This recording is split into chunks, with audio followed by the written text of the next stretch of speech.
Imaginad por un momento, sois parte de un pequeño grupo de personas que han sobrevivido un catástrofe mundial. Puede ser un catástrofe natural, o sea, un tsunami o un terremoto, por ejemplo, o también puede ser una enfermedad que arrasa a toda la sociedad, ¿vale? O quizás puede ser, esto es mi favorito, quizás puede ser una invasión apocalíptica, tipo zombies o tipo Walking Dead, Last of Us, algo así. Sí. Ahora pensad en esto. ¿Qué harías si fueras parte de ese pequeño grupo de sobrevivientes? Esa pregunta, que casi siempre surge de una forma natural cuando leemos o vemos historias basadas en este género, sale porque creo que es una pregunta que cada ser humano tiene esta pregunta basada en su cabeza. Y porque al final no se trata solo de sobrevivir, también se trata de varias preguntas. ¿Qué quedará de la humanidad? ¿Cómo se va a reconstruir la sociedad? ¿Qué valores se van a preservar? ¿Qué decisiones moral tomarán los pocos que quedan cuando la mayoría parte de la sociedad ha desaparecido? Mientras prepara este tiempo, esta mañana, seguro no hay zombies, no vamos a hablar de zombies esta mañana, os prometo, ¿vale? Pero mientras me preparaba para este sermón esta mañana, me vino a la mente una serie que se llama Pluribus. ¿Alguien aquí lo ha visto? ¿Sí? Ah, claro. Pues no cuenta nada, por favor. No es exactamente una serie post-apocalíptico, no aparece zombies, así que podéis estar tranquilos, pero sí se trata de un mundo muy extraño. ¿Por qué? Todo empieza cuando una señal molecular llega a la Tierra desde el espacio y los científicos lo investigan, pero mientras lo están investigando ya es demasiado tarde. ¿Por qué? Porque esta señal afecta a cada ser humano aquí en la Tierra. ¿Qué pasa? Cuando tú recibes esta señal, tú vuelves a formar parte de una colmena en toda la Tierra. Cada persona, su mente, su cuerpo está conectado. Gente en Tailandia está conectado a gente en Estados Unidos, gente aquí en España está conectado a gente en Francia. Todo el mundo está conectado. Y las personas que pasan a formar parte de esta colmena no lo hacen por voluntad propia. Y curiosamente empiezan a cambiar y se vuelven tranquilos, cooperativos y aparentemente felices. Además, la identidad individual desaparece 100%. Pero hay un problema, La colmena cree que representa una forma mejor de la humanidad. Pero cuanto más avanza la trama, más claro ves que no es la verdad. Y en medio de todo aparece una persona, aparece una mujer que se llama Carol. Y claro, Carol es inmune a esta invasión. Y las preguntas que pasan por la mente de Carol son estas. ¿Qué está pasando realmente? ¿Cómo puede salvar yo al mundo? ¿Sea yo la última persona, la única persona que ha sobrevivido? Os hago un spoiler, esto sale en el trailer. Ella no es la única persona. Hay 13 personas en el mundo, en la Tierra, que ha sobrevivido. Un conocimiento global transforma a la mayoría parte de la humanidad. Y un grupo pequeño permanece infectado. La humanidad no ha muerto. Ha sido absorbido por una mente colectiva. Una mente que rechaza todo lo que no encaja en su propósito. Ahora, estáis pensando, Chris, ¿cómo conecta esto al texto que vamos a leer esta mañana? Y te voy a decir fácilmente. Porque eso sí es una buena pregunta. Algo que existe hoy en día, igual como esta infección, es algo que se llama el pecado. Y en el texto que vamos a leer hoy, Romanos lo explica. Yes, funciona el mando. Muchas gracias, equipo. Oye, unos aplausos para el equipo de técnicos, Igual como en Pluribus, algo ha entrado en nuestro mundo e intenta apoderarse de nosotros. Pero en este caso, desde el principio de todos los tiempos. Esta cosa es el pecado. Y en el texto de hoy, que vamos a leer en Romanos 11, aparece también un remanente, un pequeño grupo de personas que está a salvo de este pecado. mientras que la mayoría de la gente se encuentra en un estado diferente, un remanente dentro del pueblo rebelde de Israel. ¿Estamos bien todavía? Fenomenal. Vale, Pablo habla de esta situación en Romanos 11, nuestro capítulo principal de esta mañana. Y como empieza la carta es así. Él empieza con una pregunta. ¿Ha rechazado Dios a Israel? Porque parece que la mayoría de Israel había elegido a pecar y rechazar la obra de Jesús en la cruz. También parece, sin fondo, si no lo estudias, que Dios también les había rechazado. No vamos a leer cada capítulo de 1 a 10, no te preocupes, pero sí voy a hacer un pequeño resumen porque es muy importante para nuestra pregunta esta mañana. Desde los capítulos 1 a 4, Pablo menciona que toda la humanidad está atrapada en el pecado y necesita ser rescatada. Después de afirmar esto, continúa diciendo que este rescate no va a ocurrir si intentamos hacerlo nosotros. Si intentamos hacerlo solo leyendo la Torá y solo intentando obedecer al Torá. Más bien, la justicia de Dios ha rescatado a todo el mundo a través de Jesús. Y hacer esto ha creado una familia multiétnica basada en el acontecimiento de la cruz, basado en el pacto que Dios hizo con Abraham en Génesis.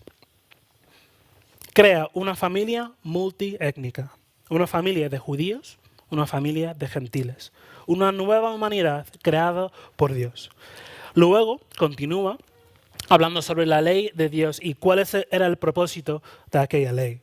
Y en no pocas palabras, porque ya sabes que Pablo habla muchísimo, nos dice que la ley es una lupa mostrando que el pecado nos corrompe. Y la solución, la única solución a este pecado es Jesús. Su muerte y su resurrección paga el precio del pecado. Nuestras vidas han sido transformadas gracias a esto. Y parafraseando otro, que es más sabio que yo, dícelo así: la renovación de los seres humanos por parte de Dios es el primer paso de su plan más amplio para rescatar y renovar toda la creación. Un paso que se convierte en un lugar donde su amor tenga la última palabra. Haciendo un rápido repaso de los capítulos 1 a 8, da la impresión que Pablo intenta comunicar solo una idea bastante desarrollada. Una idea que lleva a una pregunta que él plantea. Y la pregunta es esto: si todo esto era el propósito de Dios, ¿cuál es la situación actual de los israelitas dentro del pueblo de Dios que no reconocen que Jesús es el Mesías, que Jesús es el Salvador? Él continúa mencionando el pasado de Israel y también la historia del pueblo de Dios, recordándonos que algunos sí han rechazado a la familia, algunos han rechazado a Dios que pertenecían a la familia de Abraham. Por ejemplo, Esaú. También habla de la gracia de Dios, también habla de que Dios tendrá misericordia de quien Él quiere tener misericordia. En el capítulo 10, Pablo se centra en el pueblo de Israel y presenta y dice que la razón por la cual muchos israelitas rechazan a Jesús es porque se basa su relación con Dios en la ley y no en la gracia que Dios ofrece. Entonces, de capítulo 1 a 10 ha pasado todo eso. Hoy, en nuestro texto, empezamos con Pablo, continuando esta conversación. Y dice esto: digo entonces, ¿acaso ha desechado Dios a su pueblo? Y gracias a Dios también está la respuesta. De ningún modo. ¿Vale? De ningún modo. ¿Acaso Dios ha rechazado a su propio pueblo, la nación entera de Israel? Tanto la respuesta que Pablo nos da como los ejemplos que él va a presentar nos revela verdades acerca del carácter de Dios y también verdades acerca del carácter de cada ser humano. Pablo plantea esta pregunta a su audiencia. ¿Por qué? Porque dentro de su audiencia, las personas que están escuchando y leyendo esta carta, algunos son cristianos judíos, algunos son gentiles y algunos también han pensado, no me apela a ningún tipo de religión, pero esto me interesa. Y está ahí escuchando. Entonces, Después de contar tantas cosas de capítulo 1 a capítulo 10, empieza y suelta esta pregunta. Y responde de una forma enfática, no. Pero ese no queda con solo su respuesta. Nos da argumentos. Os voy a decir una cosa antes de continuar. Esto no lo tengo escrito, ¿vale? Este capítulo, cuando tú vas investigando, cuando tú vas leyendo distintos comentarios, todos los comentaristas dicen lo mismo. Cada predicador también dice lo mismo. Este es un capítulo súper, hiper difícil, ¿vale? Aquí, ya sabéis, muchas veces me gustaría tener como 3 puntos, A, B, C, muy fácil de seguir. Si tú lees este capítulo, a lo mejor salen otros argumentos. El hecho de que yo no tengo estos argumentos aquí no significa que no son argumentos. Simplemente son 3 argumentos que yo he visto, ¿vale? Y basado en lo que yo he leído, basado en las horas y el tiempo que he presentado esto al Señor, son los 3 que yo he decidido compartir con vosotros esta mañana, ¿vale? Repito, es un capítulo difícil, pero eso no significa que nosotros no podemos acercarnos a la palabra y estudiar la palabra. Digo esto, ¿acaso ha desechado Dios a su pueblo? De ningún modo. Y Pablo continúa y dice, porque yo también soy israelita, descendiente de Abraham, del tribu de Benjamín. Sobre el mismo, Pablo dice que, en pocas palabras, Dios no lo ha hecho y él pone su propia vida como evidencia. La primera cosa, dice, oye, ojo, yo soy israelita. ¿Qué significa eso? Yo soy judío y yo soy de Israel. Pablo sí es judío y no es un judío cualquiera. Es un judío que ha crecido hablando griego, que maneja y domina el arameo y tuvo uno de los mejores maestros del tiempo para enseñarle. Después, no solo eso. Si sabes un poco más de la historia de Pablo, si lees Hechos 22 y también Hechos 25 y 26, vais aprendiendo un poco más de la historia de Pablo. Pablo perseguía a gente que amaba a Jesús. Pablo perseguía a gente que seguía a Jesús. Y estaba convencido que los seguidores de Jesús eran blasfemos y una amenaza a la fe judía. De hecho, como he dicho, él lo cuenta cuando ya está en la cárcel luchando por su propia vida y cuenta que Dios ha cambiado su corazón. Y a pesar de sus acciones, Dios tocó su corazón endurecido. Y él se fue a arrepentirse. Lo llamó y lo usó plenamente para la gloria del Señor. La segunda cosa que Pablo dice es, yo soy descendiente de Abraham.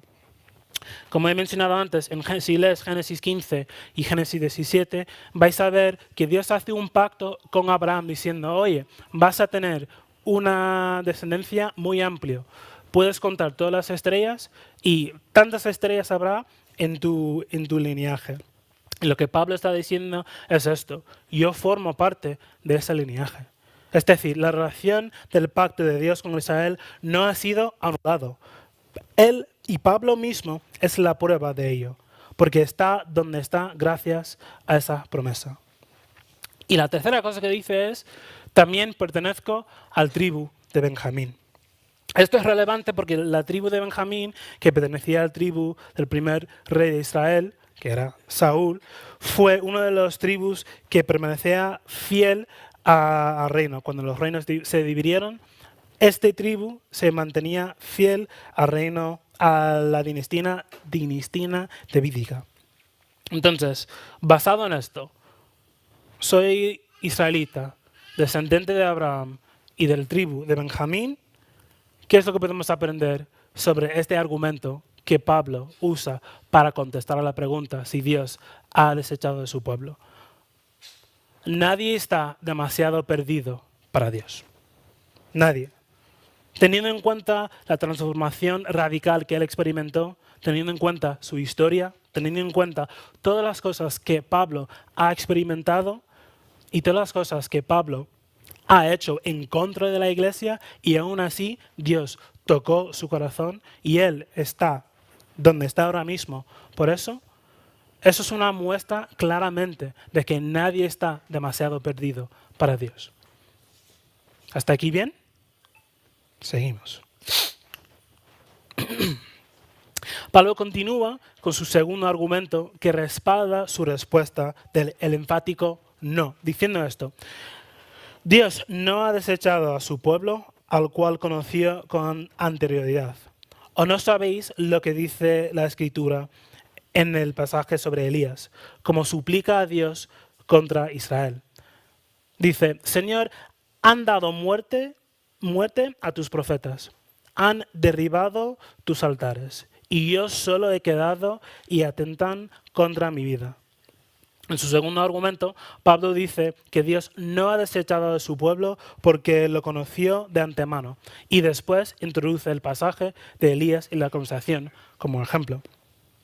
Momento diccionario, ¿vale? La palabra conocer aquí en griego implica una relación y un propósito establecido de antemano, ¿vale? Bíblicamente no significa simplemente saber algo de antemano que va a pasar, sino también significa establecer una relación previamente.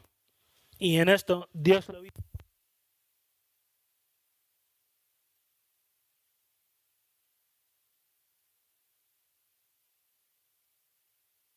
¿Me oís bien? Vale, perfecto. Y en esto Dios lo hizo antes del comienzo del tiempo, ¿vale? A continuación, en este segundo argumento, Pablo nos recuerda la historia de la profeta Elías. Elías era un profeta del Antiguo Testamento y quejaba hacia Dios acerca de su pueblo y el estado de espiritual. Un poco de contexto.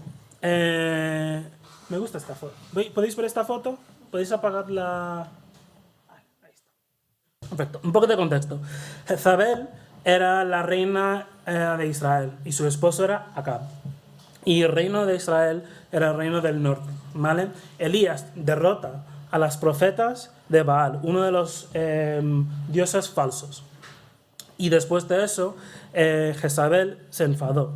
¿Por qué se enfadó? Porque ella era fiel seguidor de Baal. Entonces, ¿qué pasa? Amenaza a Elías diciendo: por lo que tú has hecho, yo te voy a matar. Así que Elías se va, se escapa. Y a escaparse, llega en el desierto solo y mira arriba y dice a Dios: han rechazado tu pacto, han derribado tus altares y han matado a espada a tus profetas. Soy el único que queda. Solo estoy yo. No hay otra persona. Y le pide a Dios que le quita la vida. Esto aparece en 1 de Reyes 19. Si queréis leer la historia, es una historia bastante interesante.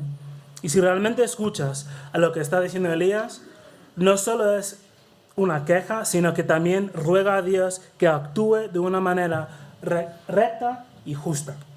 Y a veces, si observamos lo que sucede a nuestro alrededor, a veces nosotros también estamos como Elías. A veces nosotros estamos diciendo: Dios, ¿dónde estás? Mira lo que están haciendo con tu pueblo. Mira lo que están haciendo con tu palabra. Mira cómo están tratando a las personas que supuestamente han entregado tu vida a ti, y esto es el resultado. Dios, ¿dónde estás? Me siento solo. Somos 4 gatos.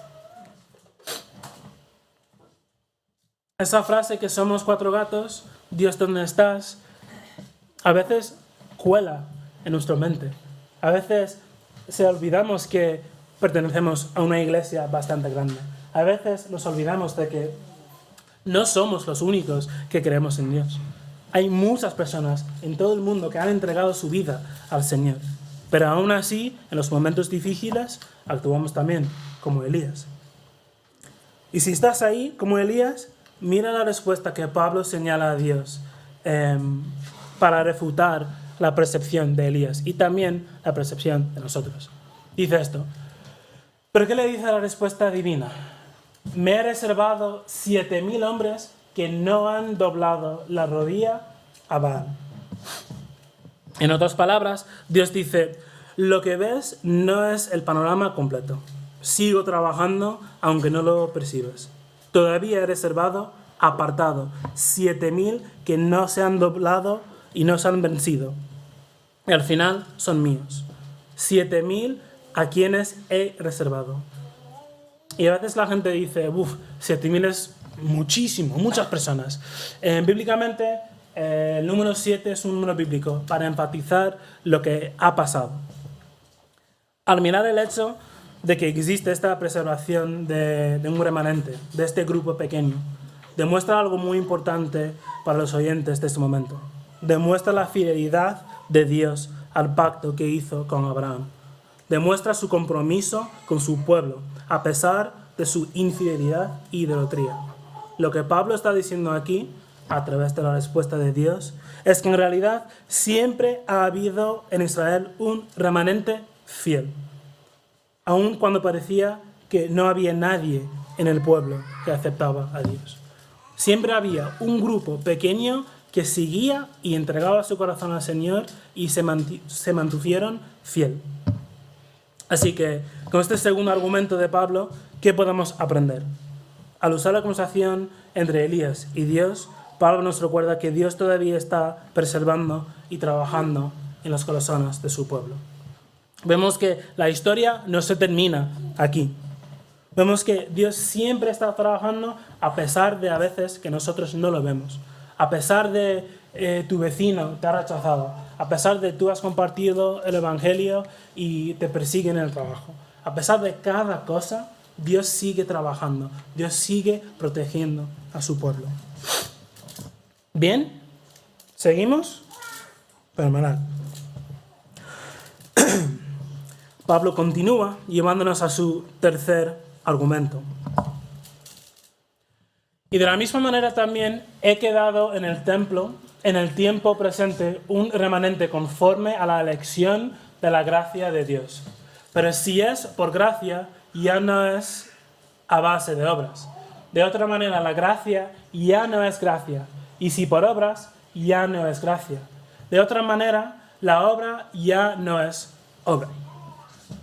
Pablo ahora basa su argumento en la gracia y la misericordia de Dios. Y nada más.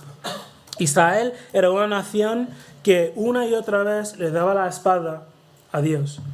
Pero vemos a Dios en Isaías 10 declarar que solo un remanente de Israel, solo un grupo pequeño estará a salvo en lugar de todo Israel.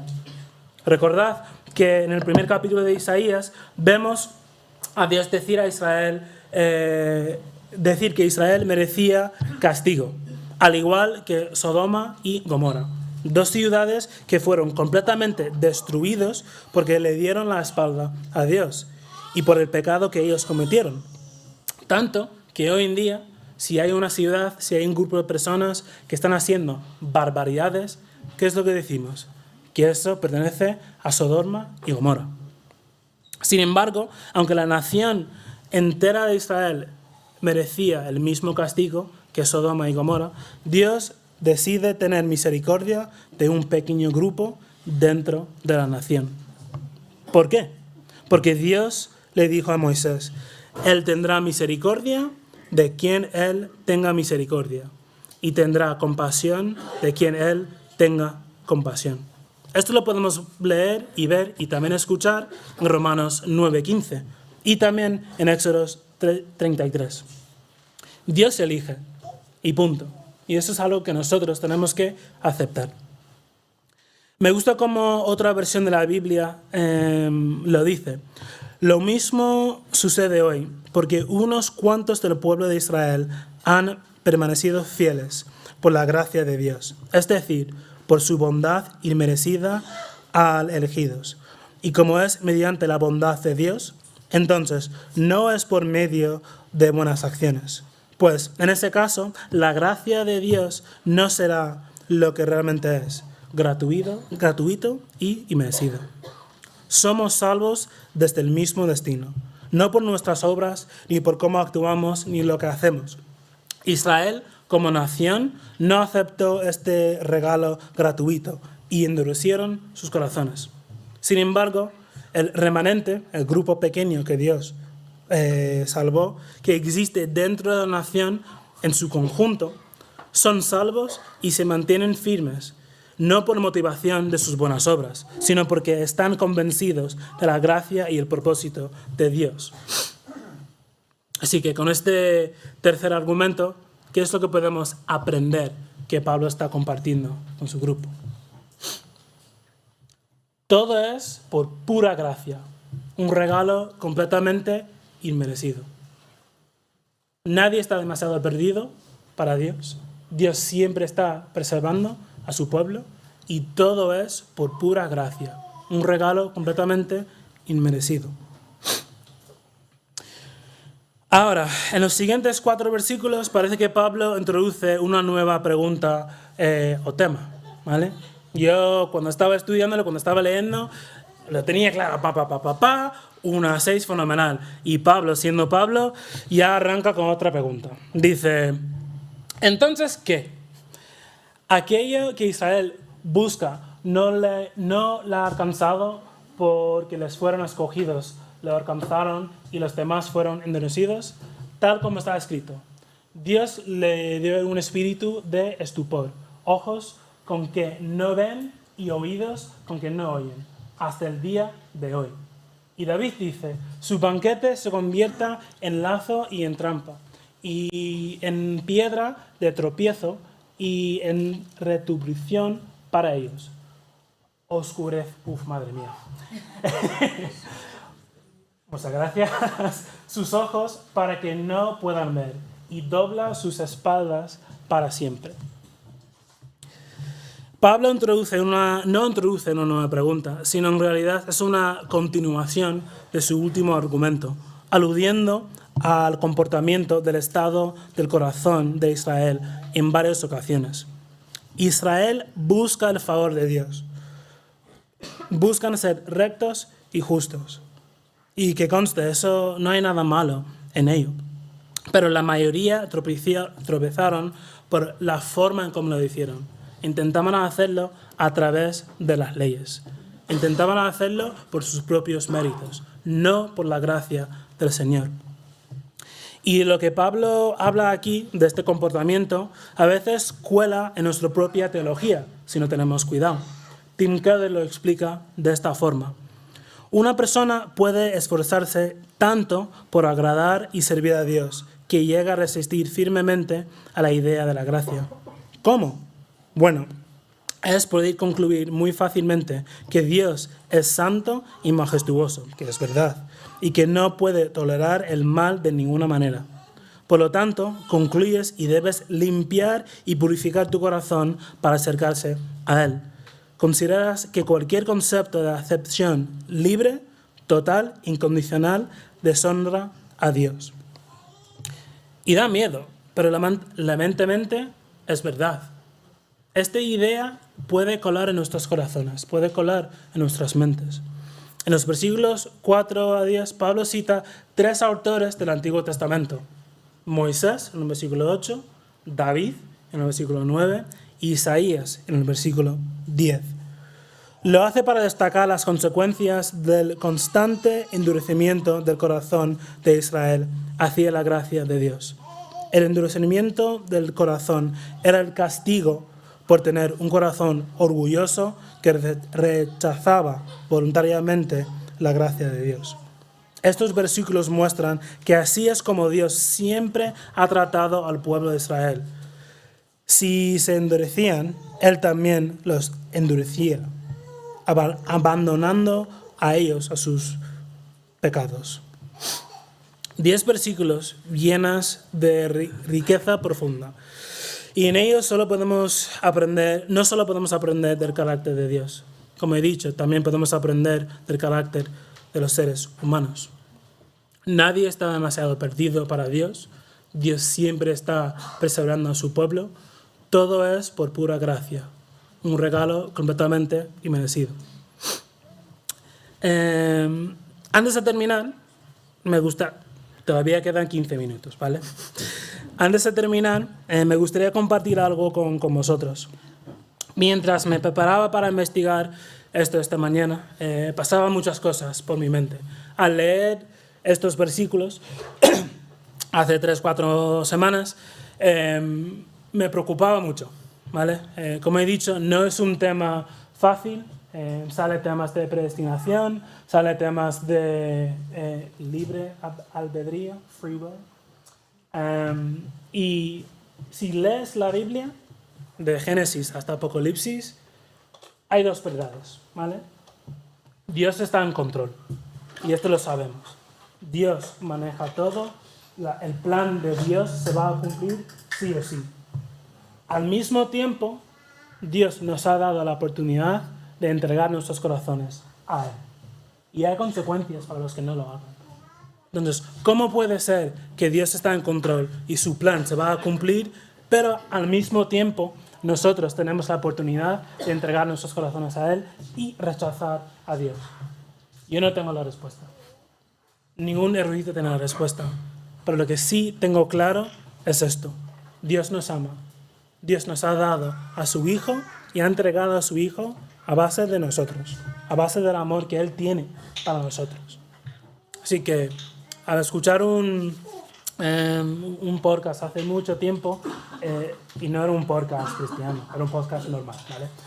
Decía una cosa: a veces deberíamos prestar atención a dónde están las tensiones en nuestros corazones. He dicho muchas cosas esta mañana, y si lees la Biblia, si lees en concreto este capítulo, va a salir muchas tensiones en nuestros corazones. Y yo os animo a investigar esas tensiones, porque al investigarlo vas a, 1, acercarse más al Señor, 2, aprender más al Señor, 3, ver cómo Dios te ama tanto, y 4, a lo mejor vas a aprender algo nuevo sobre ti mismo. Queda 10 minutos. Lo que yo voy a hacer es dejar a vosotros hablar en grupos 3-4 minutos. Y quiero que habláis en concreto de esta pregunta. ¿Qué es algo que te ha removido esta mañana? ¿Qué es algo que tú has leído, qué es algo que tú has escuchado, que yo he dicho, que te ha esta mañana? Porque creo que realmente no nos damos espacio en nuestro día a día para pensar en cosas como esto.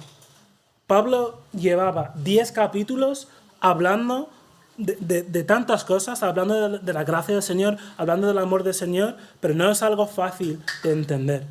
Y a veces sí sale tensiones. Y Dios quiere que nosotros hablemos de esas tensiones. Entonces, os puedo dejar 5 o 6 minutos para hablar con tu vecino. ¿Sobre qué? Sobre la pregunta: ¿qué es algo que tú has escuchado esta mañana, que tú has leído en esta pantalla, o que tú has leído en tu Biblia, que te ha... es que no hay palabra para ello, que te ha chirrido, que te ha... ¿Bien? ¿Entendéis? Perfecto. Os dejo y vuelvo.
Bueno, espero que estáis hablando del tema de esta mañana. Quería terminar con esta frase. Nadie está demasiado perdido para Dios porque Él siempre está preservando su pueblo. Y todo lo que hace, lo hace por nosotros y es por pura gracia. Dios sí tiene un plan. Y el plan de Dios sí se va a cumplir. También dentro de su plan es que Él da la oportunidad de que cada persona se acerque a Él. Entonces, cuando Pablo hace la pregunta, ¿ha desechado Dios el pueblo de Israel? La respuesta es no, claramente. Entonces, espero que por lo menos esta mañana habéis podido investigar y ver exactamente por qué la respuesta es no. La semana que viene, cuando hablan del resto de Romanos 11, va dando un poco más forma a por qué la respuesta es no. Entonces voy a terminar con una oración. Señor y Padre, te damos gracias por tu palabra. Te damos gracias porque tu plan sí se va a cumplir sí o sí, Señor. Pero también te damos gracias porque tú nos has dado la oportunidad de acercarnos a ti, Señor. Y no por nuestras obras, sino por tu gracia. Señor, ayúdanos a cada día, cada mañana, entregar nuestras vidas a ti, Señor. También ayúdanos a navegar estas tensiones que sentimos dentro, Señor. Porque al final, al cabo, no vamos a tener todas las respuestas. Porque al final tú tienes todas las respuestas. Gracias por quien eres, gracias por tu amor, Señor. En tu nombre oramos. Amén.